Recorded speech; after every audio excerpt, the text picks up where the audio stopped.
Hit TV YouTube channels లో మీ వ్యాపార ప్రకటనలకు మరియు ప్రమోషనల్ ఇంటర్వ్యూస్ కోసం వెంటనే సంప్రదించండి. మీరు మొత్తం ఇప్పటివరకు ఎన్ని సినిమాలు చేశారు సార్? పృథ్వీరాజ్ గురించి చూసుకుంటే రీసెంట్ గా ఒక వీడియో పెట్టారు.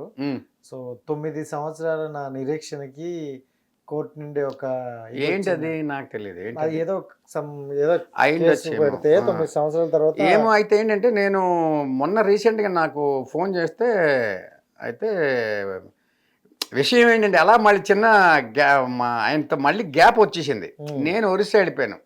హెల్త్ ప్రాబ్లం వెళ్ళిపోయిన తర్వాత నెంబర్లు పోయాయి.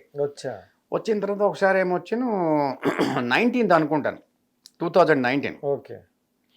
ఫేస్బుక్లో చూస్తుంటే పృథ్వీరాజ్ నెంబర్ వచ్చింది. Happy birthday to Prithviraj number, today is my birthday అని చూసాను. ఇదేంటి పృథ్వీరాజ్ నెంబర్, ఇది అవునా కదా, ఎందుకని మంది చూద్దాం అని నోట్ చేసుకున్నా. నోట్ చేసుకొని పాట రెడీ చేసుకొని కీబోర్డ్ రెడీ చేసుకొని అయితే పాడదాం, లేకపోతే ఫేక్ అయితే చూద్దాం అని చెప్తే హలో సార్, నమస్తే సార్, పృథ్వీరాజ్ గారు అంటే ఆయన గొంతుకు వేరే వెరైటీ కూడా ఉంది. నేను మీరెవరు, ఆయన గొంతుకు ఇమిటేట్ చేయలేము అని చెప్తున్నా. అంటే చాలా డెప్త్గా ఉంటుంది. Very happy. నమస్తే నమస్తే, నేను ఆదిత్య మాట్లాడుతున్నానంటే ఆదిత్య ఏంటి అంటే ఒక్క నిమిషం సార్, ఒక్క నిమిషం అని చెప్పి వెంటనే కీబోర్డ్ ఆన్ చేసి పాట పాడాను. బర్త్డే సాంగ్ ఒక పల్లవి పాడాను. Happy happy happy happy birthday to you laughing పుట్టినరోజు పండగ అంటే ఆయన అంటే 30 years ఇండస్ట్రీ పృథ్వీ హియర్, అదే గుర్తులేదు. పాడిస్తే విన్నాక చెవులో తుప్పు వదిలిసేవయ్యా నాకు. ఎన్నాళ్ళైంది నీ పాట విని, ఎక్కడికి వెళ్ళిపోయి ఏంటి అని. ఆయన చాలా ఇష్టం అన్నమాట సంగీతం గట. అయితే నేను ఇక్కడ హైదరాబాద్ వచ్చాను, ఇక్కడ లేను. తర్వాత తమిళనాడు కేరళ ఆల్బమ్స్ అన్నీ చేస్తూ వెళ్తూ వచ్చి ఇవాళ మీ పుట్టినరోజు అవునా కదా అంటే అయిపోయిందా ఉందంటే లేదు ఈరోజు అండి. నేను రావచ్చానా, రావచ్చంట అండి, యూఆర్ ఆల్వేస్ వెల్కమ్ అని వెంటనే చెప్తే ఆ అడ్రస్ తెలియక ఎన్నోసార్లు ఫోన్ చేసి విసిగిస్తే మొత్తానికి ఆయన విసుక్కోకుండా అడ్రస్ చెప్పి అప్పుడు మోతీనగర్లో ఆయన ఉండేవారు. ఓకే. అలాగే మళ్ళీ బాండింగ్ అయిన తర్వాత పార్టీ సాంగ్స్ చాలా చేసాం. అయిన తర్వాత దీంట్లో చేసాం. నెక్స్ట్ ఇంకో సినిమా కూడా ఆయన కన్ఫర్మ్ చేశారు, ఆయనే డైరెక్ట్ చేయబోతున్నారు. విషయం ఏంటంటే ఇప్పుడు ఇందులో ఇంకొకటి చెప్పడం మర్చిపోయిన, ఆల్బమ్స్లో నాకు ఎక్కువ పేరు తెచ్చిందంటే మలయాళం ఆల్బమ్ ఒకటి. అందులో జయచంద్రన్, ఉన్ని కృష్ణన్, ఉన్ని మీనన్, బాలకృష్ణన్ టాప్ సింగర్స్ అందరూ అక్కడ అందరూ పాడారు. సుశీలమ్మ గారు కూడా పాడారు. పాడి 2 గంటలు రిహార్సల్ ఇచ్చాను. పాడిన తర్వాత నువ్వు జగముండివయ్యా, నువ్వు వచ్చే వరకు వదలవు, నువ్వు అక్కడ సుశీలమ్మ, జానిక, ఎస్పి ఎవరు పట్టించుకో, నువ్వు దాంట్లో లీనం అయిపోతావు, చాలా డెడికేషన్ అని చెప్పి పాడిన తర్వాత ఎంత మెచ్చుకున్నారో. ముందు ఫోన్ చేసిన తర్వాత అమ్మ మాస్టర్ ఆదిత్యరామ్ గారు ఉన్నారు, మలయాళం దాంట్లో మాస్టర్ అని పిలిచారు. వింటారట నీ పాట వింటారట. విన్న తర్వాత అంటే ఒకసారి బాగుంటే పాడతారు, లేకపోతే లేదని అనుకున్నాను. అంటే అమ్మ లైన్లో ఎరకారు ఒక వాటి పేసంగా అంటే హలో అలా అని నేను చెప్పాను. పుంభావ సరస్వతి సాష్టాంగ నమస్కారాలు చేస్తే మీ ఆదిత్యరామ్ నమస్కారం అమ్మా అని. ఓరి మీరు తెలుగువాడా అంటే అవునమ్మ నేను తెలుగువాడిని, ఇక్కడ ఉన్నాను, మీరు చదువుకున్న ఊర్లో నేను కూడా music college Vizianagaram music college చదువుకున్నాను, మీ ఇల్లు తెలుసు, మీ గురించి తెలుసు, సరే పాట గురించి అంటే నేను పాడి వినిపించా. శబరిగిరి వాస శాంతాకార, శబరిగిరి వాస శాంతాకార, లరరరరరర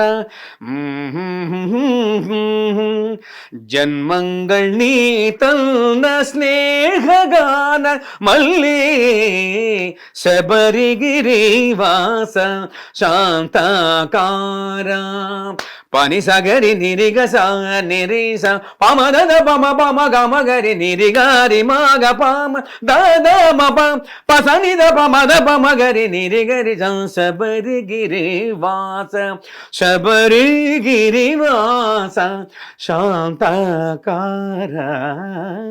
ఇది కొంచెం టఫ్గా క్లాసికల్ చేస్తే అవునా ఇంత కష్టపడి నువ్వు ఇంత టఫ్గా చేస్తే ఎలా పాడతాను అనుకుంటున్నా ఆయన అన్నారు. అమ్మాయి మీరు జోక్స్ చేస్తున్నారు, అబద్ధం అంటే హాస్యాస్పదంగా మీరు మాట్లాడుతున్నారు, మీరు మహామహుల మ్యూజిక్ డైరెక్టర్లు చేసిన పాటలే పాడారు, నేనెంతమ్మా అలా కాదు నైనా. అప్పుడు ఏజ్ ఫ్యాక్టరీ యంగ్లో ఉన్నాను అప్పుడు, ఇప్పుడు 85+ వచ్చాం కదా, షివరింగ్ వచ్చేస్తుంది కదా, డూ వన్ థింగ్ కొంచెం డైల్యూట్ చేసింది ఆయన అన్నారు. అంటే ఫిల్టర్ చేసి కొంచెం లైట్గా చేయమన్నారు. అవును.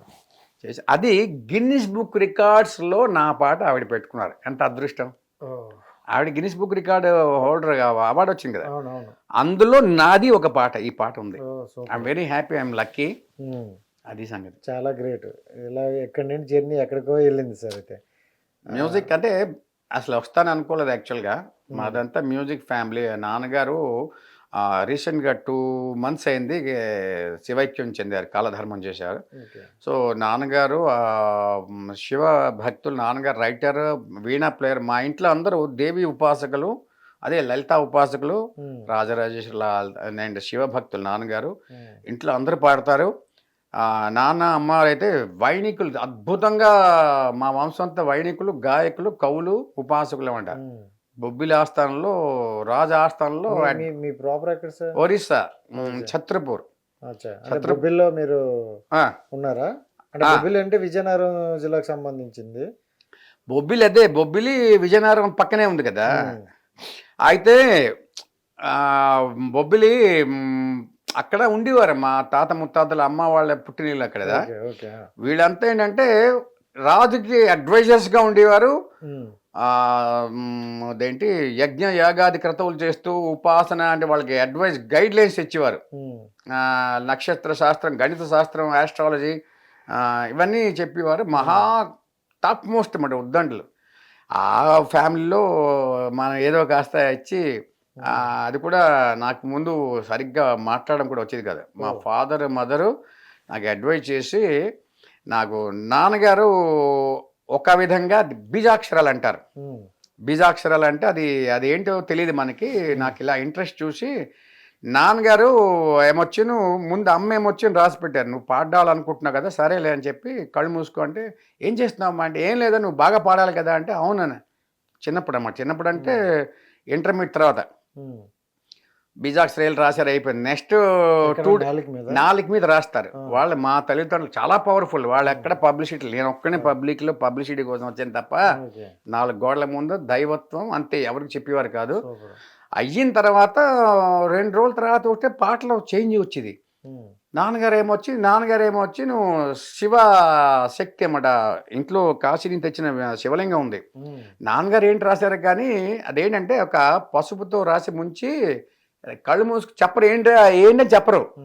ఏదో మరి ఏం తెలియలేదు. మొత్తానికి అయితే అక్కడి నుంచి అనుకోకుండా నేను ఒక రూట్లో అనుకుంటే ఇందులో ఇలా వచ్చాం. ఆటోమేటిక్గా అదేంటి పాటలు రాయడం, ఆధ్యాత్మిక సినిమా పాటలైనా కాదు. అది ఇంకోటి ఎందుకు గుర్తొచ్చింది చూడు, నేను మొన్న ఒక టీవీ ఇంటర్వ్యూ ఇచ్చాను, చిరంజీవి గారి కోసం ఒకటి ఉంచాను, అది కూడా చెప్తానండి. ఆయన హావభావాలు తగ్గట్టుగా ఒక గిటార్ పట్టుకుని ఆయన వాయిస్తే ఎలా ఉంటుంది అంటే. అలాగే రామ్ చరణ్ గారి గురించి కూడా ఒక సాంగ్ పాడారు. రామ్ చరణ్ గారి పుట్టినరోజు డైరెక్ట్గా లైవ్లో అక్కడ పుట్టినరోజుకి వెళ్ళాము. అక్కడ ఘన సన్మానం చేశారు. దానికి కారకులు ఎవరంటే మన ఇతను ఎవరు, మన మెగా స్వామినాయుడు గారు. ఆ స్వామినాయుడు గారిని పరిచయం చేసింది నా క్లోజ్ ఫ్రెండ్ ఎర్రంశెట్టి నాగరాజు. ఆదిత్యరామ్ గారు అంటే వెళ్తే స్పెషల్ చేశాడు, రామ రామ రామ రామ రాములు రామదూత చరణాలు నువ్వు తాకురో, మెగాస్టార్ చిరంజీవి తనయుడు, మెగాస్టార్ చిరంజీవి తనయుడు, సూర్యకాశి పుత్రుడు నువ్వు సూపర్ హీరో, మన సూర్యకమ్మ పుత్రుడు నువ్వు సూపర్ హీరో, బోలో రామ్ బోలో రామ్ బోలో రామ్ బోలో Ram, megastar star star power star super star global star. ఇందులో ఎంతమంది వచ్చారు? Megastar, power star and global star Ram Charan. Because I'm the very fan. Orissa నుంచి మేము లారీల్లో బస్సులో ఆయన సినిమాలు చూడడానికి వెళ్ళేవాళ్ళం. ఎక్కడ ఛత్రపూర్లో, అక్కడ ఒరిస్సాలో ఇవి వచ్చేవి కావు తెలుగు సినిమాలు. బెహరంపూర్, సోంపేట, పలాస, అక్కడికి వెళ్ళేవాళ్ళం. హిట్ టీవీ యాప్ ని డౌన్లోడ్ చేసుకోండి. ఇందులో short news, live news, entertainment movies అన్ని అవైలబుల్ గా ఉన్నాయి. Please download hit TV app. Hit TV app. Hit TV app ని ఫ్రీగా డౌన్లోడ్ చేసుకోండి.